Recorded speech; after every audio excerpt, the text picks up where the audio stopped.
Vamos a compartir la pantalla.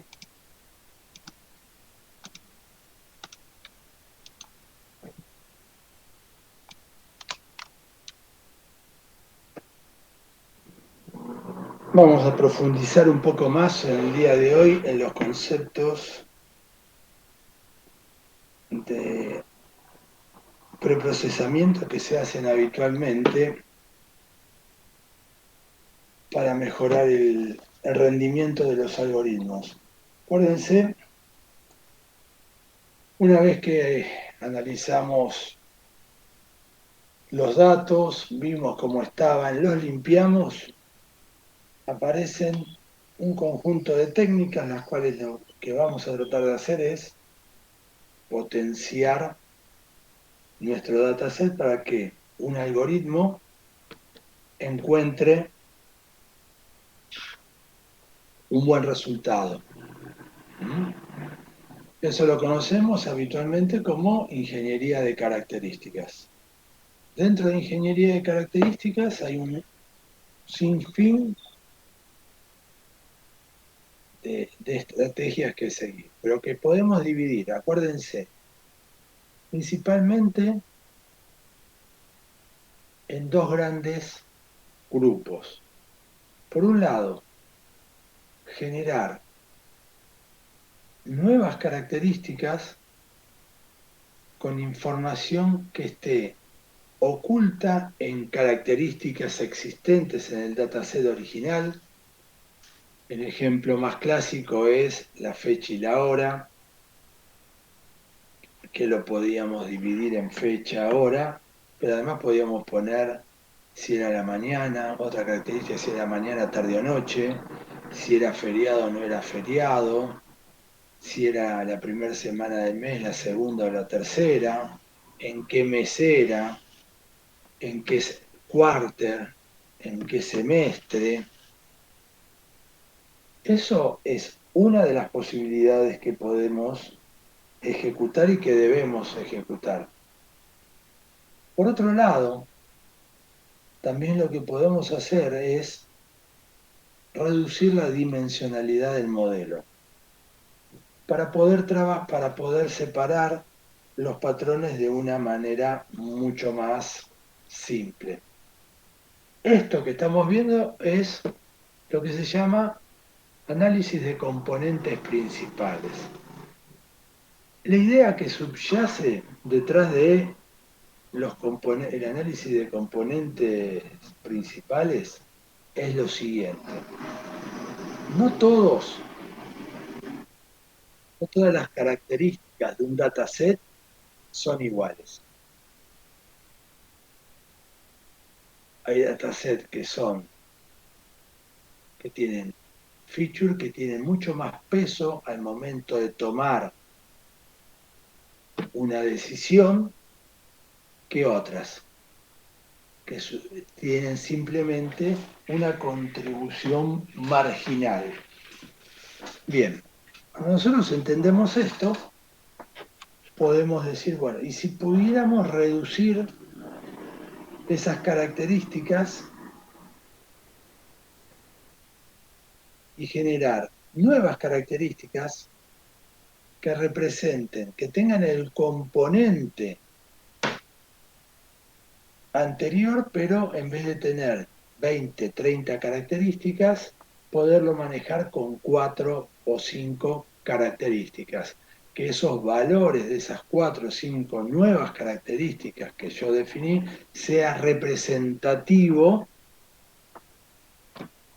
del conjunto de datos que teníamos anteriormente. Esto se hace por un conjunto de razones.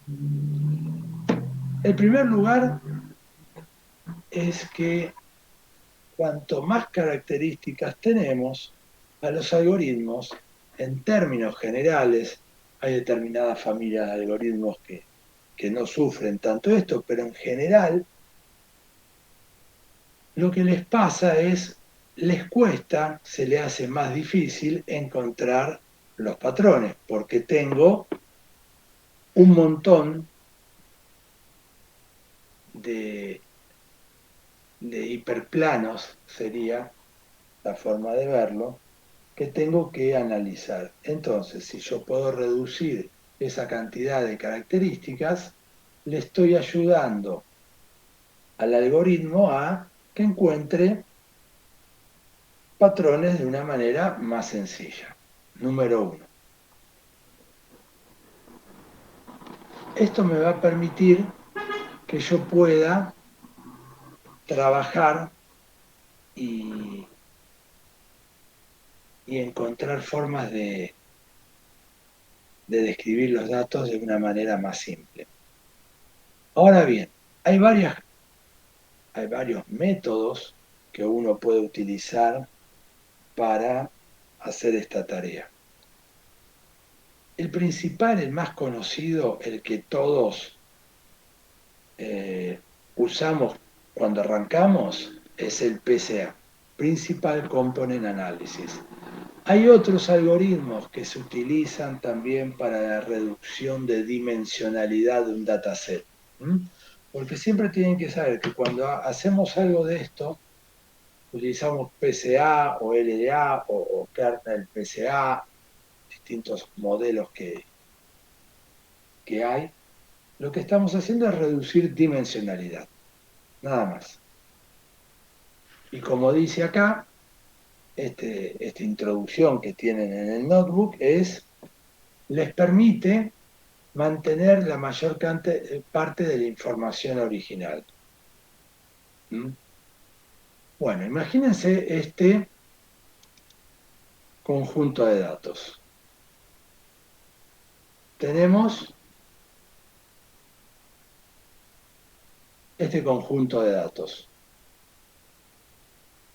Vemos tres grupos principales, tres agrupaciones en los datos. Yo puedo decirles, bueno, acá vamos a tener, decime las dos componentes. Y acá está, en el primer paso de PCA necesitamos dibujar un nuevo eje que representa la dirección de la máxima variancia, la dispersión de los datos. Esto se llama primer componente. ¿Ven? Trazamos una recta con una pendiente que sea la que me describa mejor la varianza de este conjunto de datos. Y ahora hacemos la segunda, el segundo componente. Fíjense que estos tres conjuntos de datos nos quedaron bien separados. Ya con esto tenemos un montón de información. Podemos separar este conjunto de datos y nuestros algoritmos no se irían a confundir. Nosotros acá estamos trabajando con PCA, que es uno de los modelos. Acá tienen tres ejemplos y un poco más de información de lo que es el PCA. Una implementación bastante interesante que tienen es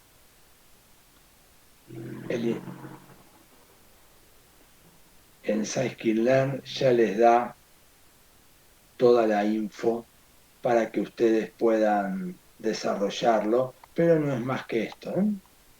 Lo que vamos a tratar de hacer, ahora vamos a ver un ejemplo, pero es tratar de encontrar estos componentes principales. ¿Cómo lo podemos separar nuestro conjunto de datos? Acá van a ver que tienen un detalle más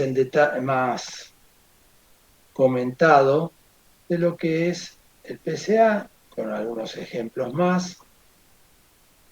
Van a ver que hay un proceso de escalamiento en los datos. Vamos a ver también nosotros un ejemplo a lo largo de la clase de hoy de cómo manejamos esto. Pero bueno, ahí tenemos. Esto es un proceso que tenemos que entender. Todos estos pasos que hacemos en el preprocesamiento son básicos para encontrar un resultado en nuestro dataset. Bueno, de vuelta, acá tenemos nuestro conjunto de datos. Levantamos el típico algoritmo de Iris. Fíjense, este es nuestro dataset. Nuestro dataset tiene cuatro componentes y la clase a la que pertenece, es decir, 5 filas. Yo puedo separar en X y en Y las especies, me guardo un dataset donde tengo acá los componentes, donde yo tengo acá mis 4 columnas, y en otro me guardé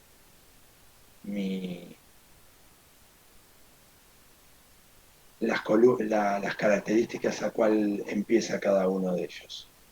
Ahora fíjense, ¿cuántas columnas tengo? 1, 2, 3, 4. 4 características. De por sí, no podría graficarlo, ¿no? Hasta 3, vamos. Bueno, yo puedo hacer el Principal Component Analysis y decirlo, reducime a 3 componentes. Es decir, estas 4 características, llévamelas a un dataset que en realidad sean 3, pero que mantengan la representación, que la información que representan sea consistente con estas 4 características. Eso es lo que hace, en este caso, el PCA. Le puse 3 como le pude haber puesto 2. Acá lo reducimos. Le digo que se entrene, ya está. Puedo ver la varianza, que era el gráfico este, lo que estábamos tratando de determinar.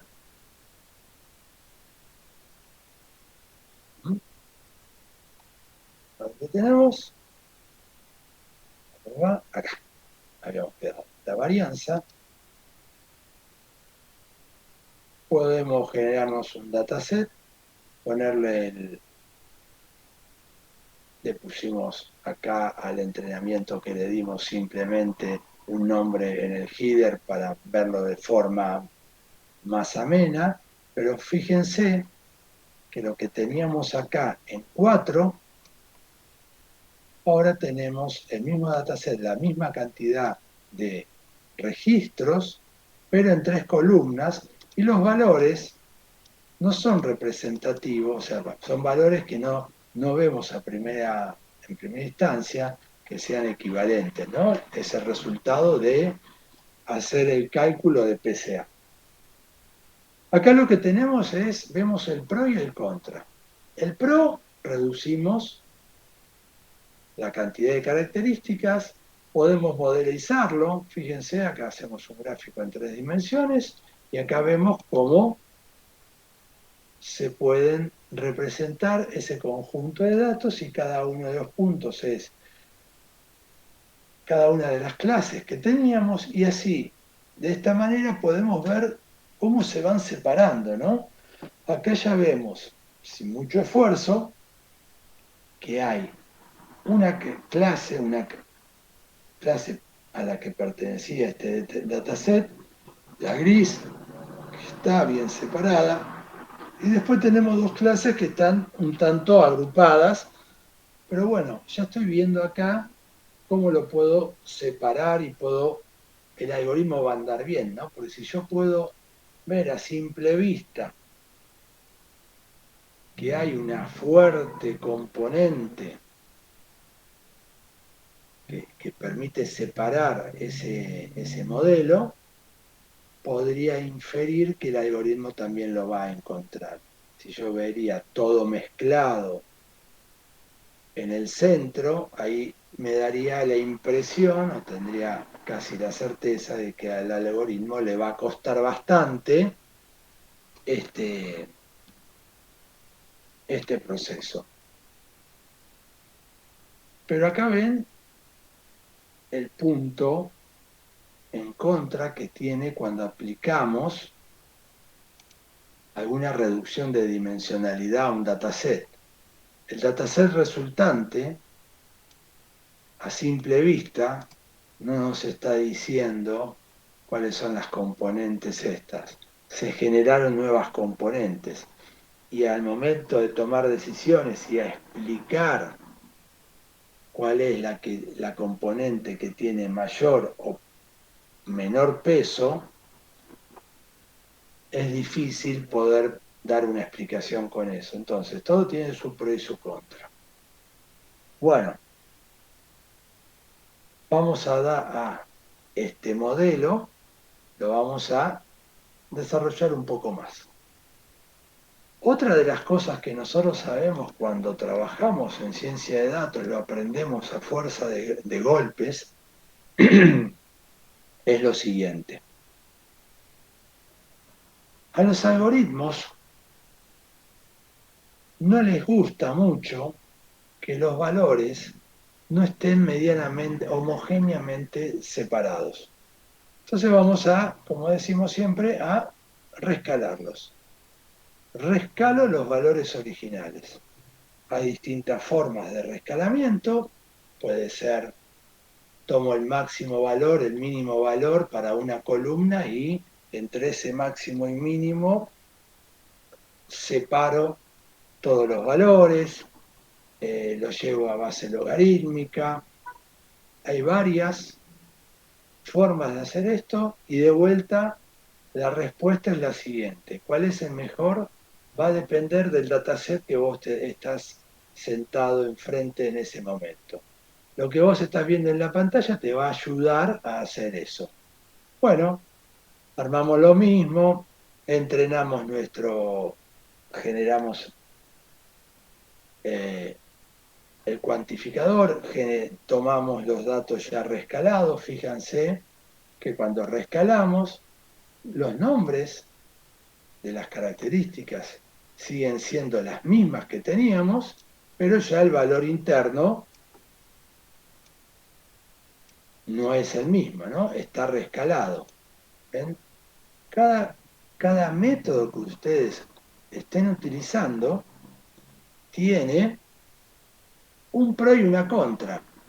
Cuando nosotros aplicamos, y esto siempre lo tienen que tener en cuenta, cuando nosotros aplicamos todos estos cambios al conjunto de datos, una de las condiciones que se pide hoy al momento de entregar un producto de ciencia de datos, o sea, un modelo de ciencia de datos, es que explique el por qué toma las decisiones que toma el modelo, que nos dé dentro de lo que pueda, con el grado de detalle que se pueda, según hay modelos que me permiten más, hay modelos que me permiten menos, pero lo que tengo que hacer es poder decir, mira, de todas las características que vos tenés, estas son las que tienen mayor peso al momento de tomar una decisión a través de este algoritmo.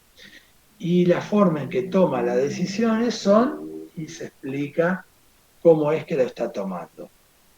Pero cada vez que yo le voy haciendo una modificación de este estilo, se me complica la vida porque me va costando más poder dar esa respuesta. ¿Ven? Ahí es un equilibrio en el que tenemos que manejarnos.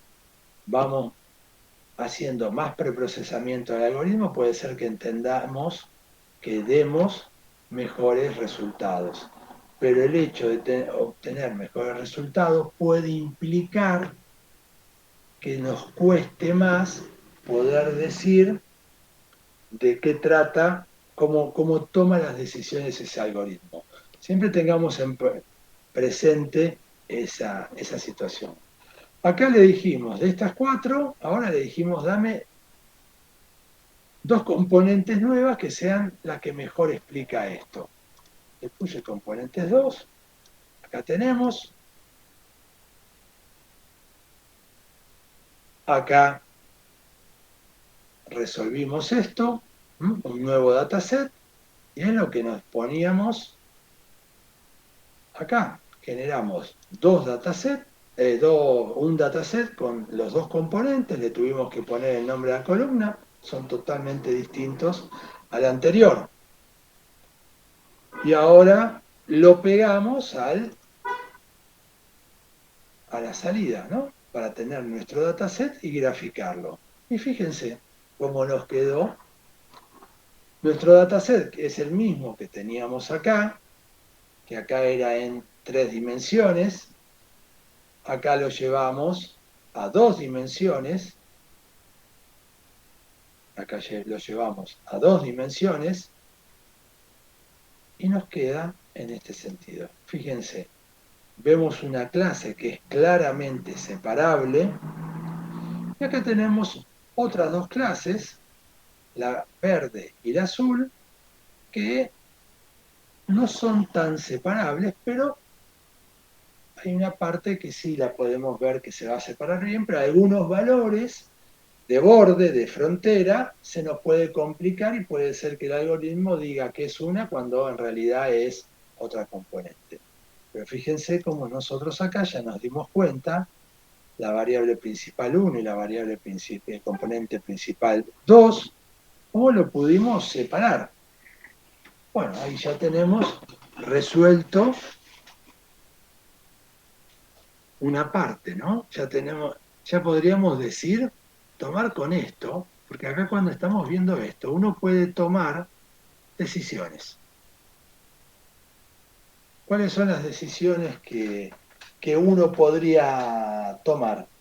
Bien, acá empieza un poco el juego de la experiencia que el científico de datos puede tener.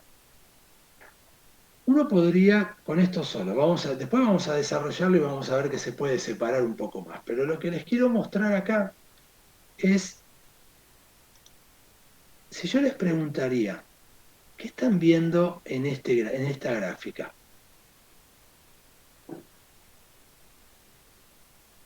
Es lo que acabo de decir yo, pero quiero que me lo cuenten ustedes con sus palabras. ¿Qué están viendo? Vamos muchachos, que es lunes, Es lo mismo que el otro gráfico, pero proyectado en dos en dos dimensiones. dimensiones. Sí. Perfecto, excelente. Y además, ¿qué ves de acá?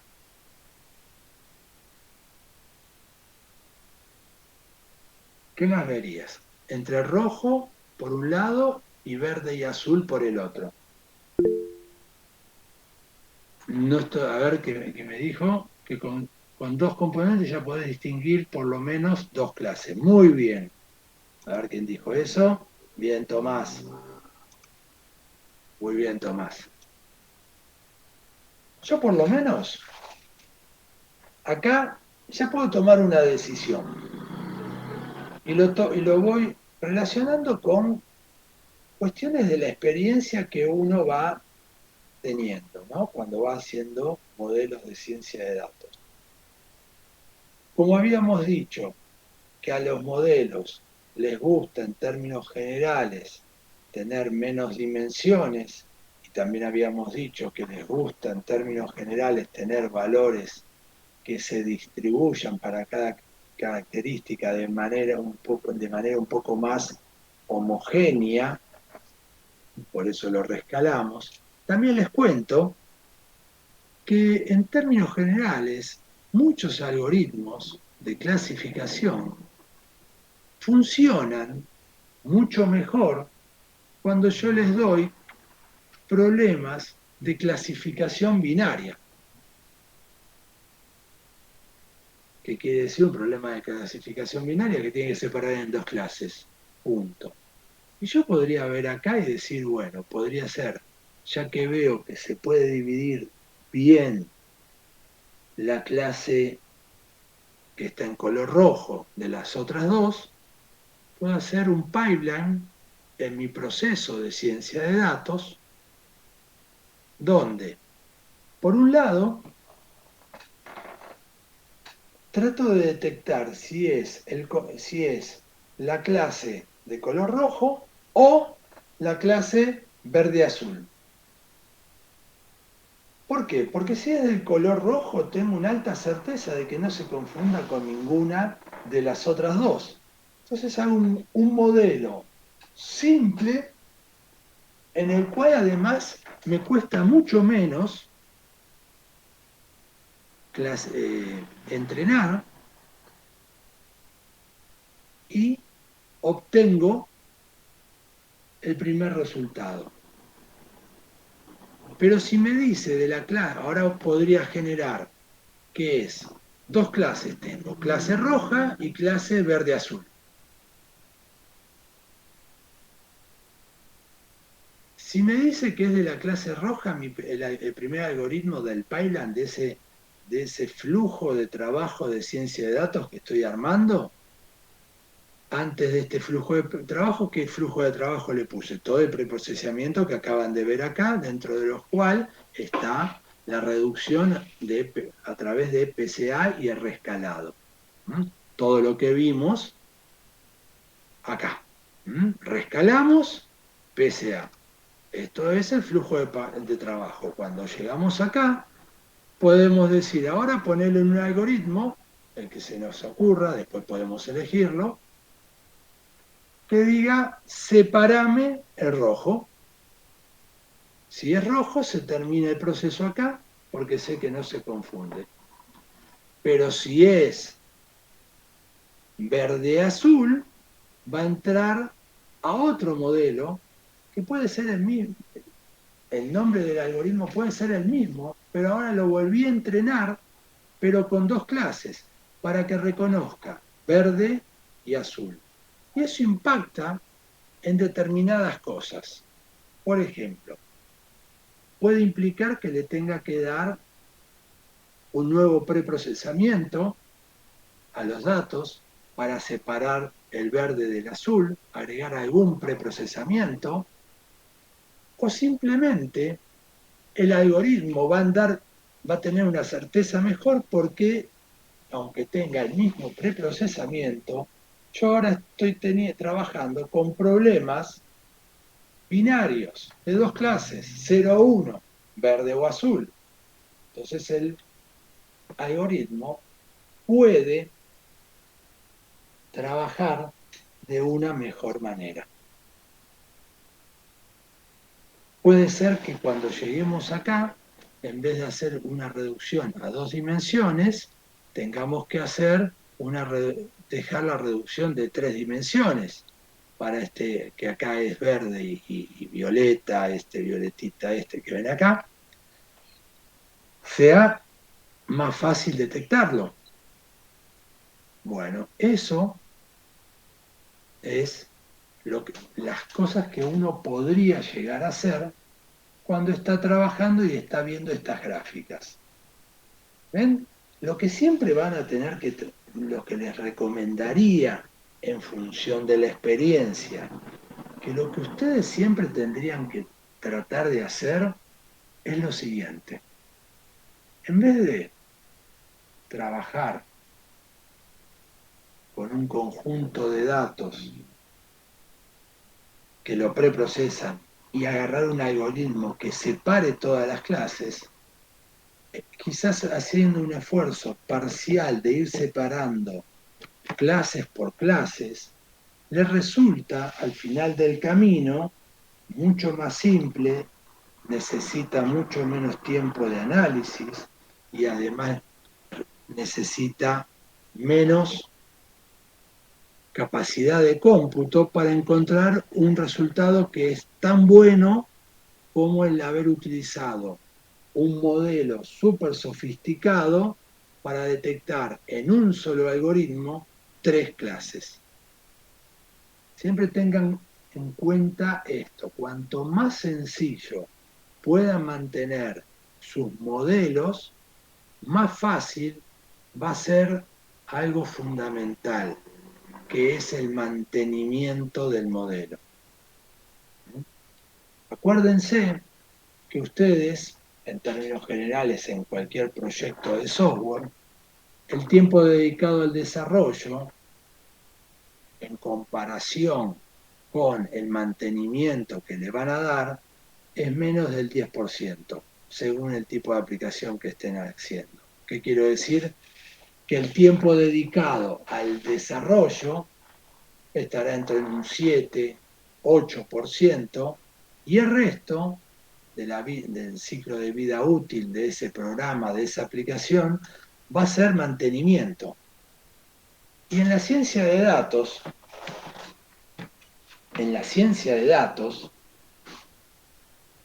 es lo mismo. El mantenimiento, los ajustes, los cambios de algoritmo que van a tener que hacer con el reentrenamiento, es lo que se va a llevar la mayor cantidad de tiempo de vida útil de ese modelo, ¿no? Mientras esté en producción. Entonces tenemos que hacer cuestiones simples. Pero además, hay otra cuestión que no es tan estrictamente laboral o académica, y es una cuestión puramente de comodidad. Y esto se explica de la siguiente manera. Cuando ustedes hagan el modelo, van a quedar como el owner del modelo. Desarrollaron este modelo, están en una empresa trabajando, desarrollaron el modelo y lo ponen en producción. Bárbaro. Automáticamente le colgaron el San Benito que ustedes son el dueño de ese modelo. Y es correcto, porque es así. No hay nada más aburrido que estar trabajando constantemente con los mismos modelos, modificar, hacer ajustes.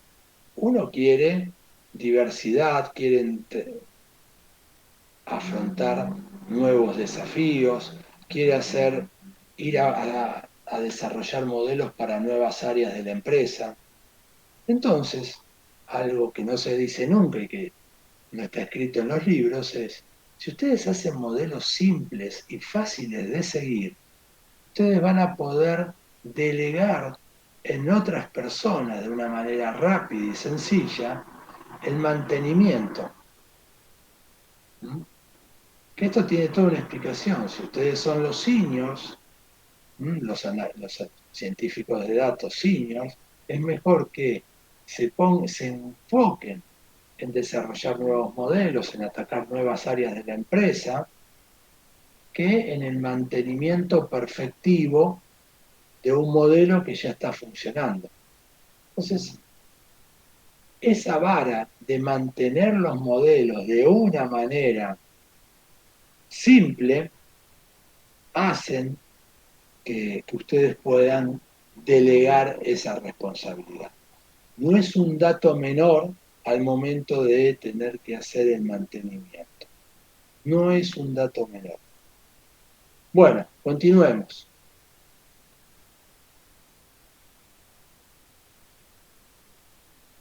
Acá estamos. Vamos a generar, vamos a hacer el mismo modelo, pero sin el reescalado. ¿Mm? ¿Ven? Hay algunas diferencias con el reescalado sin el reescalado. Cuando reescalamos, estas dos clases se mezclan mucho más, pero esta se mantiene bien separada. En este modelo, que es el mismo que hicimos recién, la única diferencia que tuvimos entre uno y el otro es que en el otro habíamos reescalado y en este no. Cuando vemos la gráfica, podemos observar que la primera clase anduvo bien y la segunda clase, fíjense el verde y el azul, indudablemente están menos mezclados que esto. ¿Ven? Que acá cuando reescalamos todo esto que está mucho más mezclado, cuando estoy acá sin el reescalamiento, fíjense, es como que no se me junta, no se me mezcla tanto uno y el otro. Bueno, esta es la otra máxima que tienen que llevarse del Machine Learning. Ustedes no tienen que tomar como una regla que siempre se debe aplicar los pasos de preprocesamiento. Para este dataset, el reescalado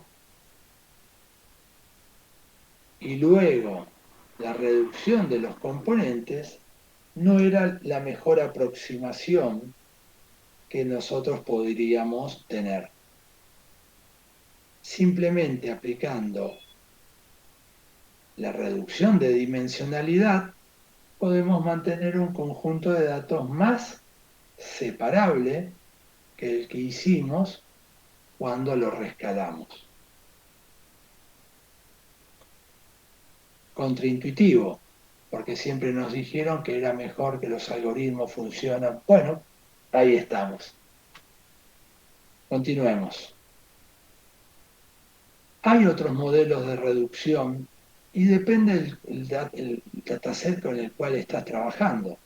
Tenés el PCA que trata de identificar las varianzas, pero el LDA lo que trata de separar es la varianza pero entre clases. Y el PCA es la varianza pero entre datos. No es menor la diferencia. Uno se enfoca en las clases, en tres grupos acá, y el otro se enfoca en cada elemento del dataset. Bueno, vamos a ver cómo funciona el otro modelo, el LDA, que es el que se enfoca en las clases. Hago lo mismo, reduzco a 2 y veo la gráfica. Bien, acá tenemos con PCA y acá tenemos con LDA. Fíjense, lo separa distinto, pero siempre nos queda lo mismo. Hay una clase que está bien diferenciada, tanto sea como el U, que es la azul, y las otras dos clases, en mayor o en menor medida, se diferencian. Fíjense que cuando hago por clase, acá se ve que es un poco mejor que en la de datos, porque acá tengo una zona en la que yo voy a tener algún problema, esta zona. Acá lo reduje bastante y tengo esta partecita donde podría llegar a tener algún problema. Pero fíjense cómo al cambiar estoy aplicando una reducción, pero por distintos métodos, puede ser que aún me mejore más la separación. Bueno, y acá tenemos otro ejemplo que es el incremental. Esta la diferencia con el PCA común, es cuando yo tengo muchísimos datos, muchas veces le va a pasar que tienen datasets muy grandes y que no tienen memoria. Este lo único que hace es el PCA común, no tiene diferencia, pero ¿qué es lo que cómo lo van reemplazando?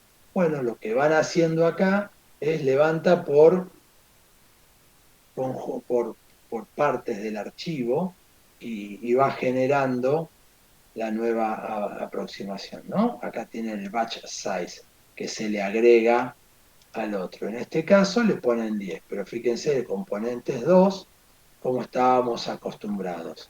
Ejecutamos y el valor es el mismo, no hay diferencia. Lo calculó de la misma manera. Estamos, no hay mayor diferencia. Y después hay un modelo de kernel, cuando es linealmente separable, PCA, que también utilizamos, que son este tipo de conjunto de datos, esta separación de los datos cuando tenemos conjuntos muy separados, es mejor utilizar este. Fíjense que la diferencia entre uno y el otro es simplemente poder decir cuál es el dataset. Bien. ¿Qué les quiero decir con la reducción de componentes, la reducción de dimensionalidad, que es fácil? Cuando nosotros queremos reducir la cantidad de features que tenemos. Esto nos ayuda muchas veces a entender mejor los datos y a obtener un mejor resultado. También vimos que no siempre es necesario aplicar un rescalamiento y también no va a ser siempre necesario aplicar una reducción de dimensionalidad. Pero yo sé que lo tengo en mi caja de herramientas y que lo tengo que probar y tengo que ver cómo funciona esto. También acá les puse un ejemplo más en detalle de PCA y LDA con Scikit-Learn, que es la librería con la cual van a trabajar más habitualmente. Es un pequeño ejemplo simplemente para que lo tengan presente. Bueno, el reescalamiento, que es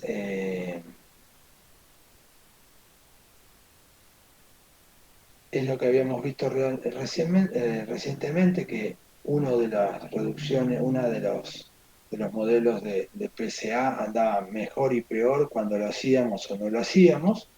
Pero acá les puse algo de info para que lo sepan. Y esto es lo que yo siempre les comento y lo que tienen que tener en su cabeza. Es una característica que ustedes tienen que ir guardando y es lo que les va a hacer la diferencia de ser mejores o peores científicos de datos. No se enfoquen, salvo cuando ya tienen mucha experiencia, en el subyacente matemático que hay en cada uno de los algoritmos. Ustedes, para empezar a trabajar, se tienen que enfocar necesariamente en un concepto que es el de entender qué es lo que necesita el algoritmo, cuáles son sus principales características y qué es lo que la comunidad recomienda cuando estamos utilizando, cuando estamos trabajando con estos algoritmos. Fíjense, acá ya tenemos 3 algoritmos: Support Vector Machine, algoritmos de vecindad y las regresiones logísticas, que ya se sabe que necesitan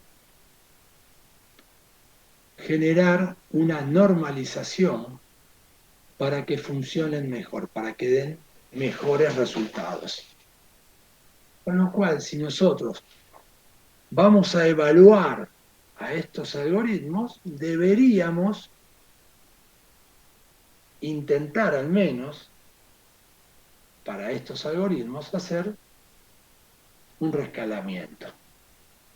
Bueno, y una reducción de dimensionalidad también.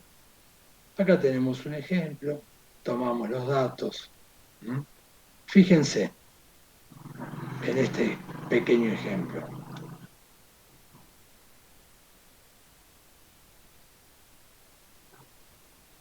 En este ejemplo, resultó ser que si yo aplico el PCA, simplemente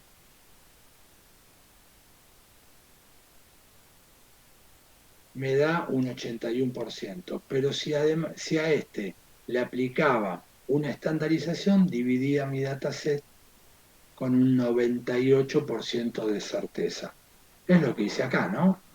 Trabajé, generé un dataset, cargué un dataset de vinos que teníamos acá, lo reduje, ¿ven? Made pipeline. ¿Se acuerdan cuando yo les digo los pipeline? Yo acá puedo decir, ejecutame todo esto. Entonces, primero ejecutó una reducción a 2 características y después este algoritmo.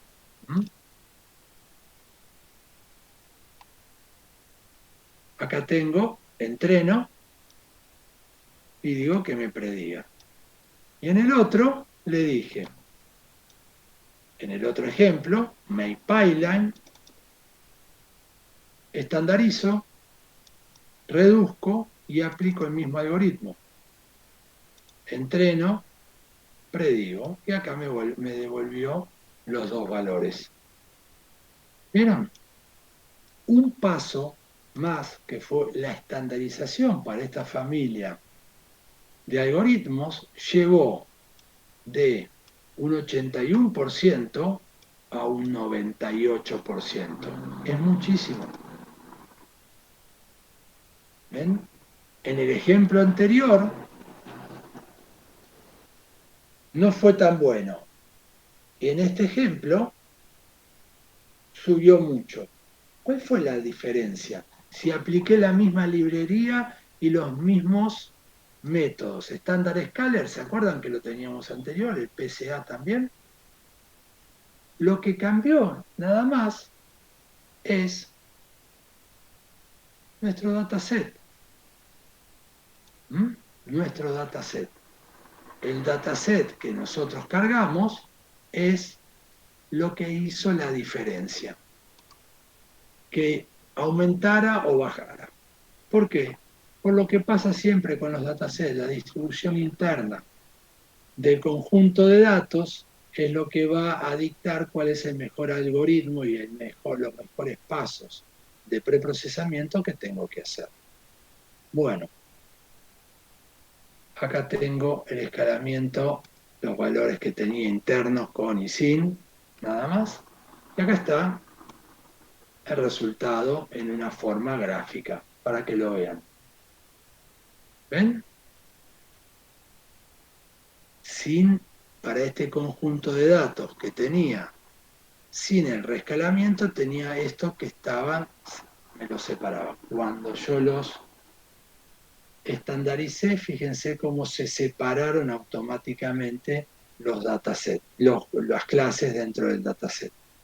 Bien, esto es lo que ustedes tienen que entender.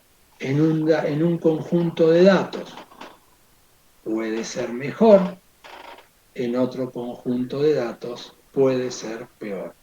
La idea que ustedes se tienen que llevar de todo esto es que cada conjunto de datos es distinto.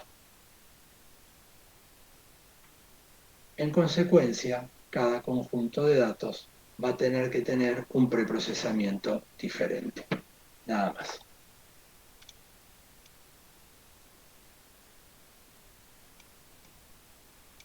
¿Dudas hasta acá?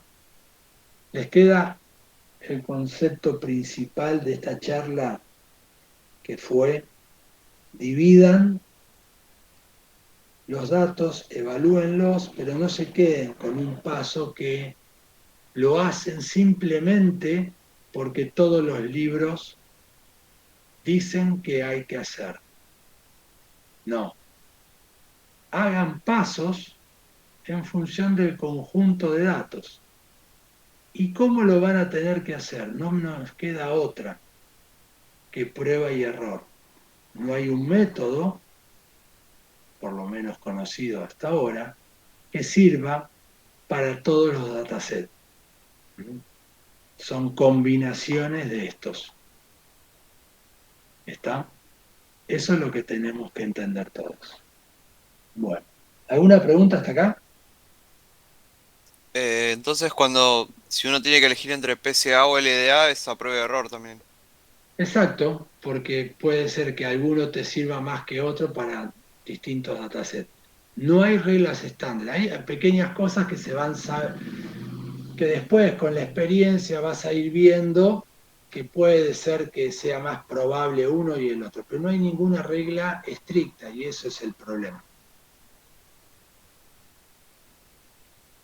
Yo tengo otra duda que es algo que vi cuando estaba entrenando el modelo, eh, que me di cuenta que había una columna o un par de columnas del dataset que en realidad causaban que el resultado sea muy bueno, pero porque estaban dando, o sea, yo quería clasificar personas entre los que podían ser clientes o no podían ser clientes.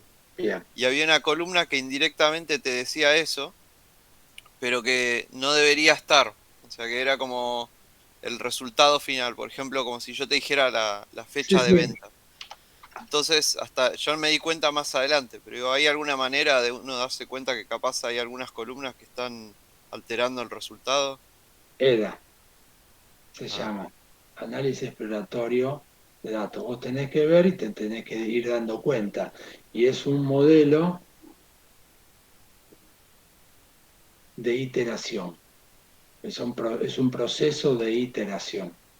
Vas a ir probando como te diste cuenta en un estadio posterior. Bueno, cuando tengas un poco más de experiencia, te vas a dar cuenta antes, pero es observar, mirar y detallar. ¿Te acordás? Una de las cosas Sí, que hemos dicho en el proceso de ella, que tenés que generar la documentación necesaria y tenés que tomar los valores, las características y describirlas.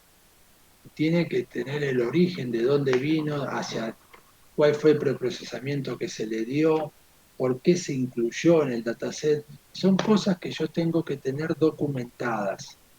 Bueno, esa documentación sirve para tratar de encontrar en un momento temprano lo que te acaba de pasar, Javi. ok. Lo ideal es conocer todas las columnas del dataset y saber qué representan. Exacto. Es esa documentación que a ninguno de nosotros nos gusta. Claro, ¿Viste? Cuando nosotros definimos el problema en la métrica y en el paso inmediatamente después, que es detectar los orígenes de datos, evaluar las características, irlas mirándolas, ver qué hacer, cómo las tengo que limpiar, si tienen errores, todo ese proceso, conlleva algo que nadie te dice, pero que es una documentación, y la documentación es una documentación informal, no tiene un estándar, pero que tiene que decir esta característica vino de tal origen de datos, fue incluida por tal razón, tiene este grado de este problema, hubo que limpiarlo, o sea, una descripción al detalle de todo eso, de cada una de las características. Y con eso vamos a intentar resolver ese punto. y si uno lo hizo mal, o sea, el algoritmo le da como que la precisión es alta, pero por lo que comenté antes, de cuándo se da cuenta del error, cuando está en producción y no funciona. Exacto. Ah,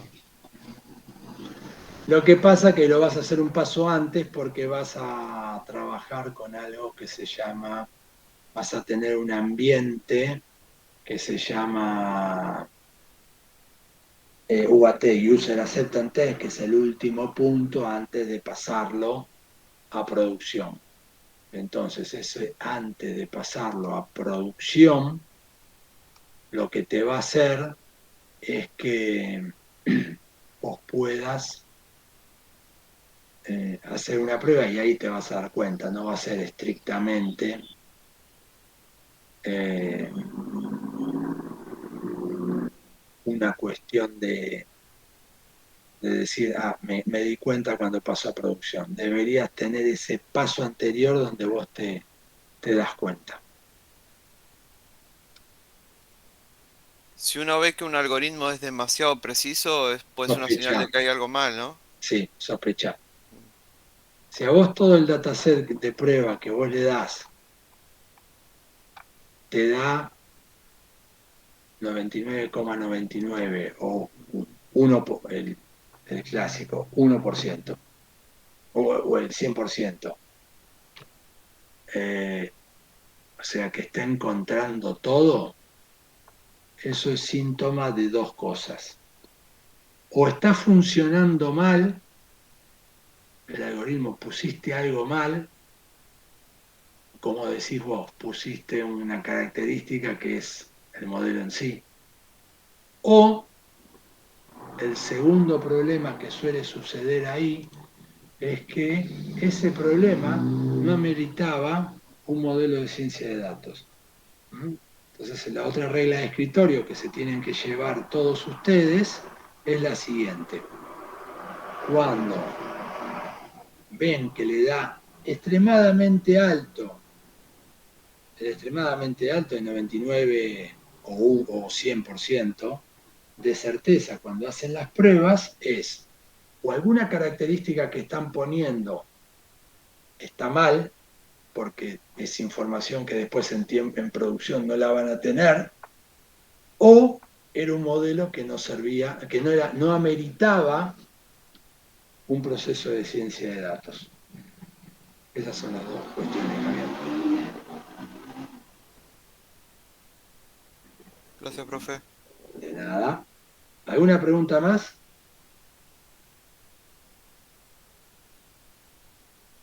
Bueno, vamos vamos a ensillar el mate y 20 nos vemos de vuelta. 15 minutos nos tomamos.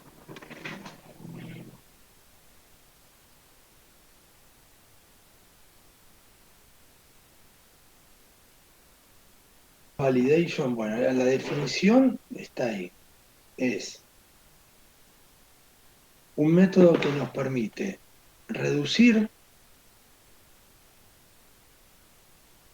el conjunto de datos para al ser entrenado y nos garantiza que este sea robusto, ¿no?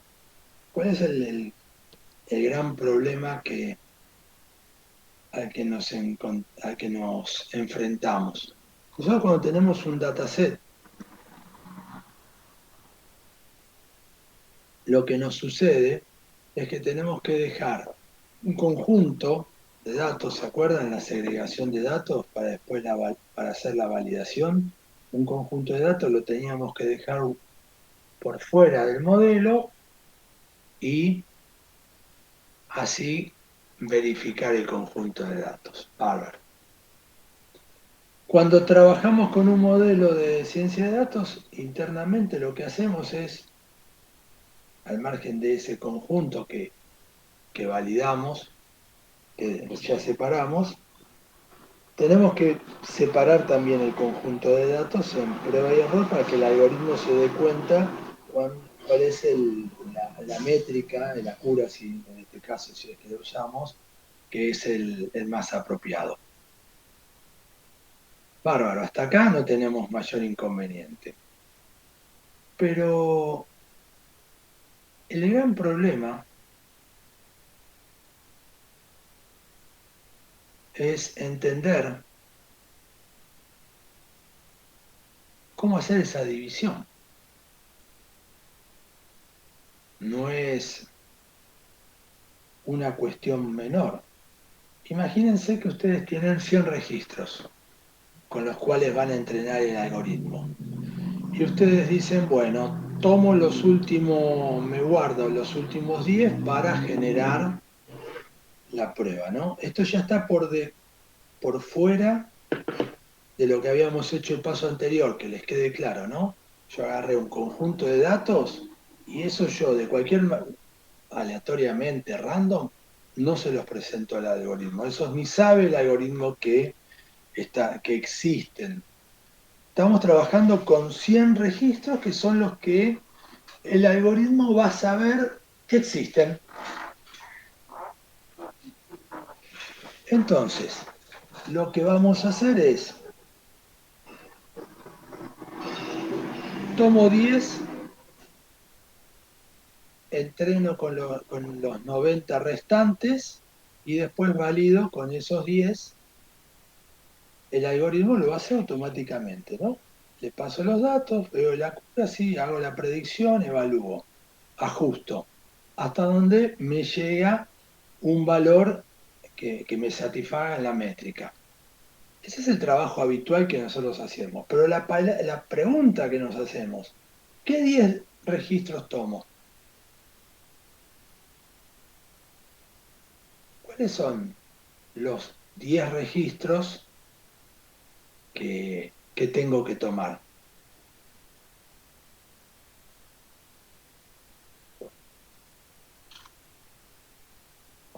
Es pregunta. Los más representativos. Bien, excelente. ¿Cómo hago?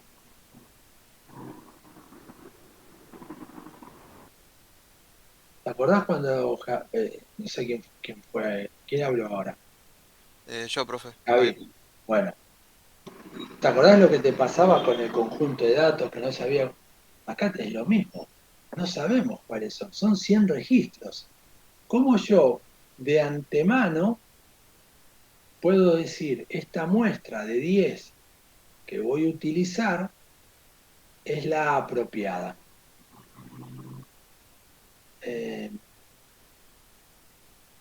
Al menos no existe una forma de poderlo hacer sin que impacte en un esfuerzo importante al momento de reconocerlos. Y si yo solamente para dividir el dataset tengo que hacer un gran esfuerzo, es como que se me disparan todos los tiempos. Entonces viene a la ayuda nuestra un modelo. Bueno, acá lo que estamos haciendo es generando la primera, el primer ejemplo para que se den cuenta. Yo tengo este conjunto de datos. Entonces, ¿qué le digo? Bueno, en vez de tener un dataset, voy a tener tres datasets. En vez de tener un dataset entero, voy a tener tres datasets. Y miren lo que hago. Eso se llama el K-fold. Hablando en palabras simples, lo que yo voy a armar es de mi conjunto de datos, ven que es de 1 hasta 6, el ejemplo simple, trivial, voy a armar el primer dataset, fíjense cuál agarré, el 1, el 4, el 5 y el 6. Y me dejé para testear el 2 y el 3. Me armé un segundo conjunto de datos de entrenamiento que tiene 2, 3, 4 y 6. Y me guardé el 1 y el 5. Me generé un tercer conjunto de datos que es 1, 2, 3 y 5 y me guardé el 4 y el 6. Cuando yo veo acá, fíjense, 1, 2, 3, 4, 5 y 6. 1, 2, 3, 4, 5 y 6. ¿Qué logré con este método simple, trivial? Que en vez de, por supuesto, en vez de entrenar una vez el modelo, lo voy a entrenar tres veces, pero con un conjunto, en este caso que va a ser un 25% aproximadamente más reducido, pero lo voy a entrenar tres veces. Y voy a validar a todo el dataset cuando termine de hacer esos entrenamientos y validaciones. Con lo cual, lo que yo voy a tener es un modelo, a donde decía, modelo robusto. ¿Por qué? Porque con todos los datos que yo tenía para entrenar el modelo, lo partí y hacía, esta parte entreno con esto y verifico con este dato que no se lo di. Y hago la iteración, que es esto que estoy viendo acá. Son los K-fold. Los distintos directos conjuntos que voy armando para entrenar mi modelo. Esta es una manera muy utilizada, trivial, pero muy eficiente, de sacarme de la cabeza ese problema que tenemos siempre cuando decimos, ¿cómo hago la división? Bueno, acá tengo una forma de hacerlo.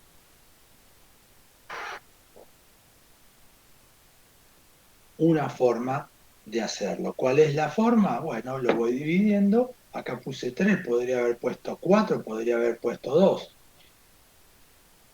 Esto me va a cambiar, pero lo que me va a quedar en el conjunto de test va a ser todo el dataset completo para testear. Bueno, acá generamos un modelo, hago el K-fold y acá pongo, como lo voy a repetir, el cross validation, un modelo de regresión logística, acá tengo la clasificación, bueno, genero un conjunto de datos, van a ser 1000 registros, esto es una herramienta que nos da Scikit-learn, que lo que nos hace es generar un dataset directamente sin la necesidad de tener que irlo a buscar, es random, donde le dijimos 1000 registros por 20 características, que tenga un 5% de redundancia y el random o sea, la semilla donde van a poner, acá es 1 para que estos números sean distintos. Ahí tenemos una forma de generar un dataset rápido. Entonces le dice el X y el Y ya se los da. Es para probar. Esta herramienta es buena para probar rápidamente algoritmos sin tener la necesidad de hacer todo el preprocesamiento, ir a buscar el dato, todo esto. Esto se da con una sola razón. Cuando quiero probar algoritmos, pero el algoritmo en sí, los parámetros y todo eso, trabajo con Merge Classification. Cuando quiero evaluar cómo me lo da en la vida real, ya trabajo con un dataset. Pero es una manera de simplificar la brecha, pegar un salto más reducido en lo que tengo que hacer. Genero los valores, lo divido en 10 acá, el modelo va a ser de regresión logística y hago que me lo valide. Hago el modelo, tengo el X y el Y, quiero que me obtenga esto, el accuracy como métrica, el CB en cuanto folder dije que lo voy a trabajar y el njob es simplemente para que si tengo 7, 10 o 3 core en mi equipo o procesadores, los tome todos. Con esto solo hizo todo el proceso, este modelo le pasé los valores, hizo todas las validaciones 10 veces y me dio una accuracy del 86%. Acá es una repetición, lo hizo 10 veces, además lo repitió 3 veces el valor, ¿no? Y me dio el mismo valor, no hay diferencia. Con lo cual me podría quedar con este entrenamiento simplemente. ¿Ven? Entonces, lo único importante acá es entender que yo generé esto. Pero en vez de 3, como le dije 10, generé 10 fold. Ahí lo tenemos. Nada más. Pero me sirve para testear todo el dataset en forma robusta. Hay distintas formas de hacerlo anidados, detalles que después pueden verlo en los notebooks con los que estamos trabajando, pero la idea principal de todo esto es que ustedes entiendan a dónde está el gráfico esto. Esto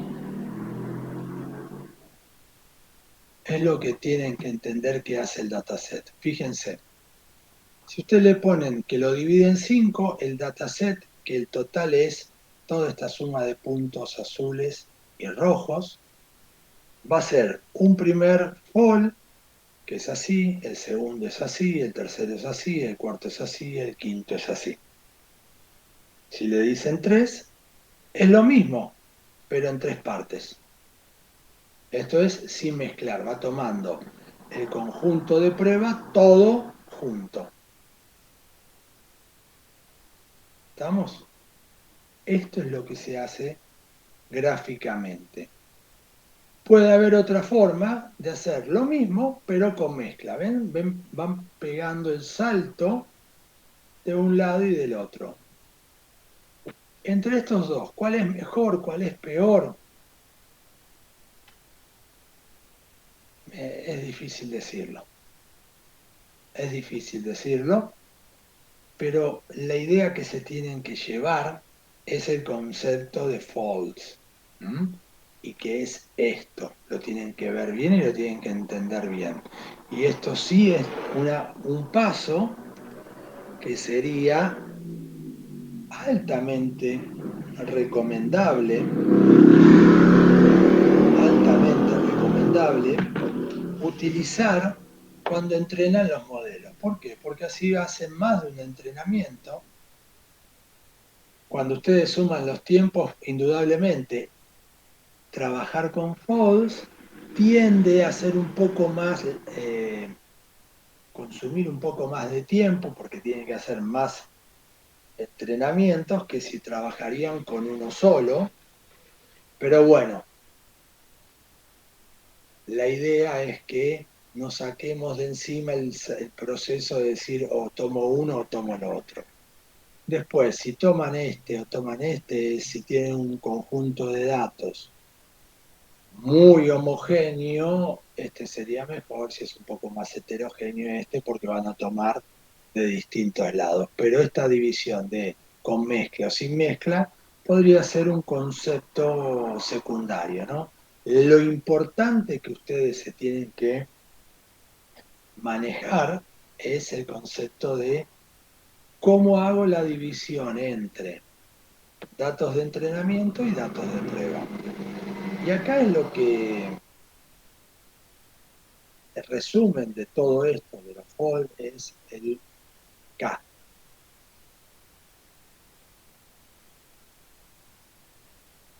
El K es la cantidad de valores, los K-fold, ¿no? Es la cantidad de divisiones que van a hacer con el dataset. Como les pongo acá, eh,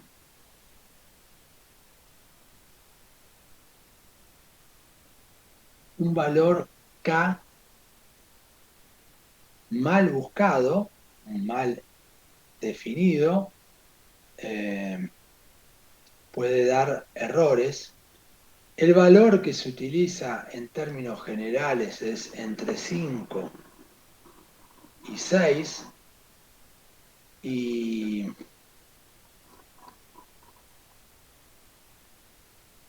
lo que tendríamos que ver y lo que tendríamos que tener como regla de escritorio, llevarnos de este concepto del K-fold, es hagan 5, 7, 10 o 5, 7, 9. ¿Está? Divídanlo en 5, divídanlo en 7 y divídanlo en 10 o en 9. ¿Mm? Y vean el resultado que les da.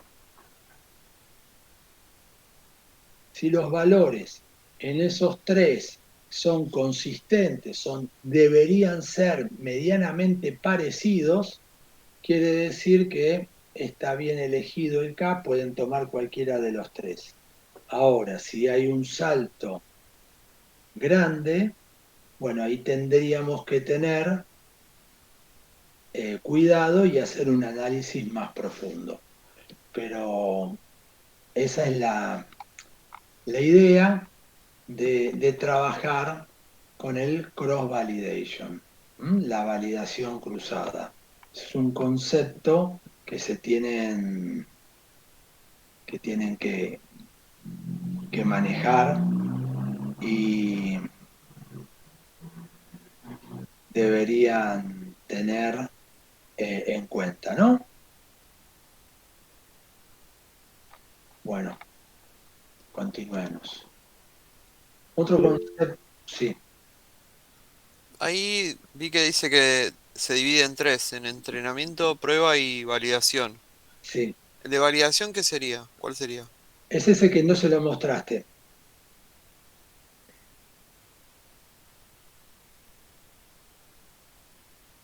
¿Te acordás? Vos un dataset lo vas a dividir en tres. Sí. Acordate siempre de esto. Es el conjunto de prueba. Hay un conjunto de datos. Hay un conjunto de datos que vos nunca se lo tenés que mostrar al algoritmo y vas a ser vos el que va a hacer esa validación. ¿No? ¿Te acordás cuando Ah, hablamos? está bien, ya entiendo. O pueden ser datos nuevos, por ejemplo, que surjan como para ver Exactamente. que ande bien. Está bien. Exactamente. Eso se lo mostrás. Ese es el primero. Y después está validación y prueba cuando entrenás. Ahí están Claro, los subconjuntos. está bien, ahí entendí. Gracias. Bueno, otro concepto que se tienen que llevar bien en claro es la interpretación del modelo. ¿Qué es la interpretación de un modelo de ciencia de datos? Bueno, hoy vamos a ver la introducción y lo vamos a continuar en la clase próxima porque es bastante importante que ustedes entiendan este concepto. Es más, es tan importante este concepto de interpretación de los datos que se ha generado una especialización, un perfil nuevo que lo que hace es evalúa el resultado, ya no con la métrica solamente, sino con la interpreta el conjunto de datos y a su vez evalúa si no tiene ningún sesgo el conjunto de datos en función de los resultados que nos da. Miren cómo con el tiempo, y esto es lo que pasa habitualmente, antes decíamos, este es el dataset A, entrenábamos, dábamos un resultado y se acababa. Después hubo una evolución en donde nos pedían, bueno, danos algún tipo de interpretación, ¿por qué da el resultado que da esto? ¿Por qué es este el resultado que nos da? Bien, eso es el número 2. El número 3, el último paso es, no, y además, no solamente decime por qué da lo que da, sino también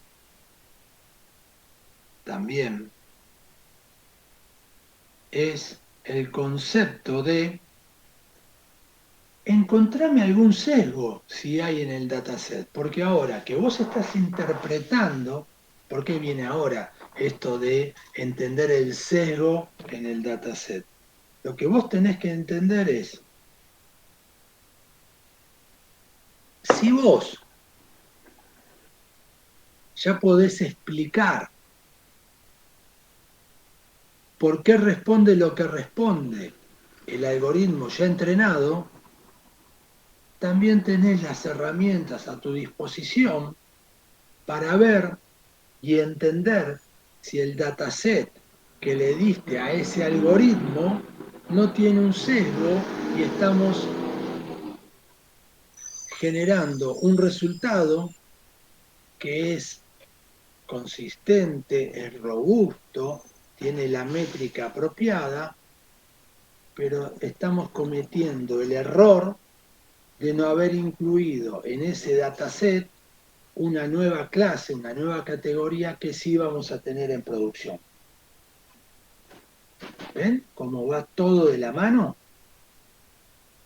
Entonces, la interpretación es el último paso del entrenamiento, pero la interpretación no es solamente decir el modelo hace A, el modelo hace B y el modelo hace C, sino que es el momento donde, además de explicar eso, trato de ver el dataset y si ese dataset no he cometido un error al momento de armarlo para entrenar el modelo.